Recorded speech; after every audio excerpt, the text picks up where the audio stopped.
Stacey. Hey, how are you doing? Good, how are you? I'm good. Do you want to hear something? Yeah, I'd love some. No problem. We're here to ask you some questions. Okay, shoot. So, our first question is, what is your favorite TV show and why? Well, that's easy. My favorite TV show is definitely Brooklyn Nine-Nine.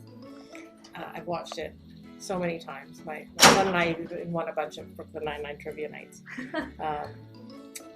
Because, I mean, it's funny. Mm-hmm. That's the main reason, but I love the way that it's funny. Like, it's not usually mean-spirited.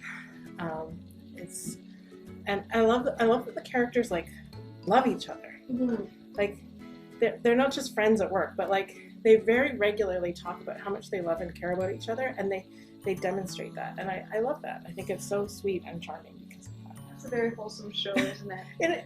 In its own way, and it's like it wasn't always the first few seasons. It kind of had to work itself into that, but it became that way. Definitely. Well, what do you like to do in your spare time? Other than watch Brooklyn Nine-Nine, Yeah. I love cooking, especially on weekends. I'm mostly vegetarian, and so I love making like vegetarian food and like veggie sausage and stuff like that. But I also like crossword puzzles. I love doing crossword puzzles. Hanging out with my kids, watching movies. Yeah. Those all sound very fun. Yeah. What do you enjoy most about working with the BHSc office staff? Well, they're a lot of fun. We have a good time in the office. Hey, Parky. In addition to having a good time together, I mean, it's always a pleasure to work with people that you enjoy spending time with. But I think the other big thing is that I feel like we're all here for the right reasons. Like everyone feels like they're here on a mission, like for doing the right thing for the students, for trying to do the right thing educationally, and supporting the students. And when you feel like you're all pulling together as a team, even when the work isn't fun, like even when things are really hard or really difficult, it's really rewarding and meaningful to do that work together. So I think because we all have that sense of pulling together, it's really, really valuable. It's amazing. What is the most unusual place you've been to? I guess, I mean, most unusual for me in terms of change from what I usually do was going to Japan. I've been to Japan a couple of times. We have friends who live there, and part of the reason that it was so cool is because our friends actually mean that we don't just get to do touristy things. We get to do things that are like very real experiences. So like our friends did this thing for us called Nagashi Somen, which is like something we do in the summer a lot as like a fun activity, which is, it means flow noodles, and they build like a bamboo trough in the backyard that's like a slide, and they run water down it, and then they put noodles in the trough, and they come down the trough, and you have to like catch them with your chopsticks. It's really fun. That sounds amazing. It's really cool. Do you play any instruments? And if not, what would you like to learn to play? Yeah. When I was a kid growing up, I learned to play the piano. I took piano for like 10 years or 12 years or something like that. So I can play the piano. I'm not like a concert pianist or anything like that, but I can play the piano. And then when I was in high school, I played the euphonium first, and then I think by the time I finished high school, I had, at one time or another, I had played pretty much every brass instrument, I think. When I was an undergrad student, my partner bought me a guitar as a gift, and so I learned to play the guitar, like campfire level of playing the guitar. I'm not that good at it. And then most recently for Christmas, my mom gave me a ukulele, so I'm trying to like figure out ukulele chords instead of guitar chords, so that's fun. If you could have lunch with any person in history, alive or dead, who would it be? I think it would just be simple. I think it would just be my grandma. I miss my grandma. She died about 8 years ago, and we were really close. She's the reason I love cooking so much, and I would just love to have another hour to chat with her. Yeah. That's really sweet. What superpower would you want to have and why? Well, I have thought about this one because it comes up on BuzzFeed quizzes all the time. I think I would have a hard time deciding between flight and teleportation, because both of them would save me a lot of time in terms of getting from place to place and doing certain things. But I think I'd go with flight because I think I'd want to experience that flying, not just getting places. It's about the process, Yeah. not the outcome, right? What are those books on your table? Oh, these ones? This is The Winter's Tale by Shakespeare, and then this is a book by an author I love, Jeanette Winterson, where they had written novelized adaptation of Shakespearean plays. So I had loaned this to Chari, and then he loaned this back to me. So I have to. I got my assignment from Chari. I'm going to read that. Like a mini reading club. Yeah. In the office. Oh yeah. It's amazing. Oh yeah. Chari in particular is very well read and always had great book recommendations from Chari. I'll have to ask him about that. Yeah. What did you study in undergrad? My undergrad was here at Mac, and there was no health sci program then. So I was in the biology program, and I did a minor in philosophy. Amazing. What's your most enjoyable memory from undergrad?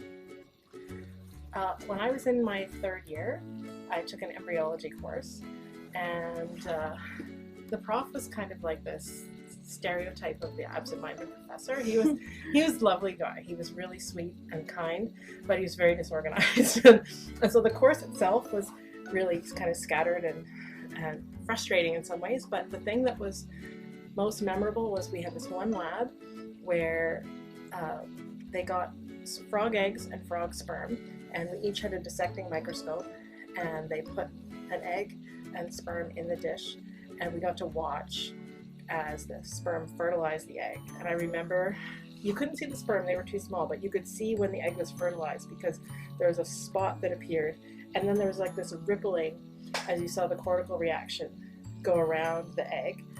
And then we sat and watched as it underwent mitosis and like 2-cell, 4-cell, 8-cell.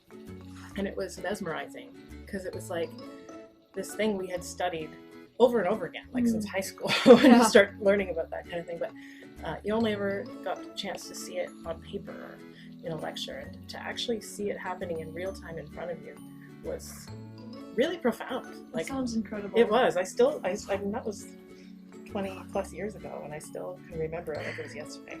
That would be something I'd love to see personally. That's so cool.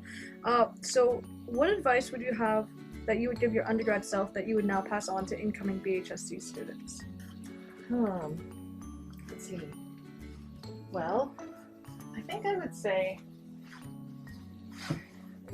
be open-minded about your experience. Like, when I came into undergrad, I had a very clear idea of what I wanted to do. I wanted to be a doctor.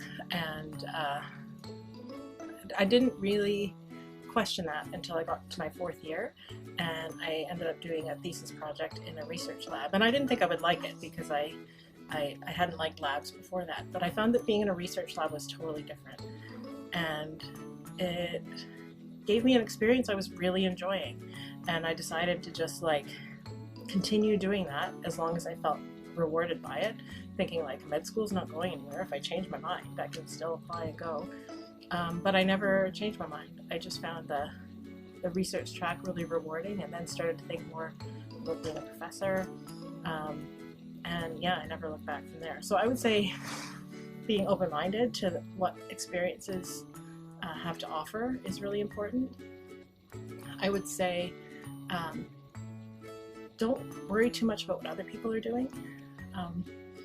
This period of your life is about figuring out but who you want to be. And you should take that seriously as your main task.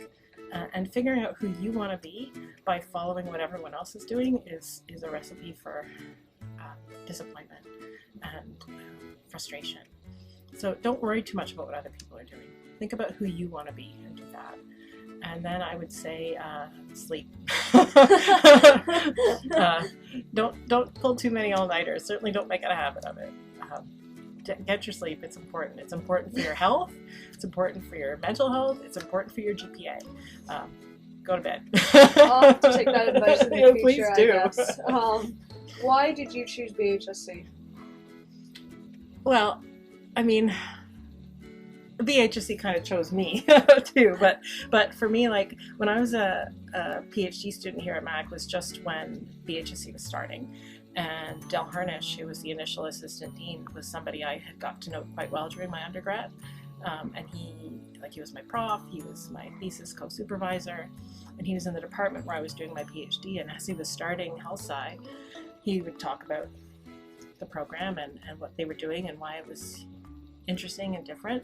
And as I finished my PhD, he invited me to teach first year inquiry and to help develop a fourth year course on science, culture, and identity. And those experiences just gave me a real taste for it. Like I was really excited and motivated by the way that BHSc was thinking about education and thinking about health.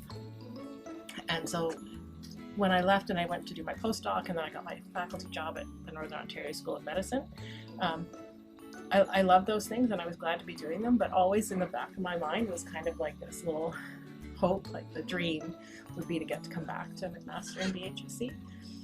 And I never really expected it would happen, but when the opportunity arose and the application was there, I had to put in my name. And then when they offered me the job, it was a hard decision because I really was happy where I was, but when I really got down to it, I thought I can't pass up the opportunity to come back to Mac and to Hamilton and to BHSc. And I'm really glad I took the leap and did it. It was definitely the smartest choice I ever made, I Well, think. we're very lucky to have you. Oh, that's sweet. Thank you. I'm glad you feel that way. So that's all for us. I hope you have a wonderful day. Thanks.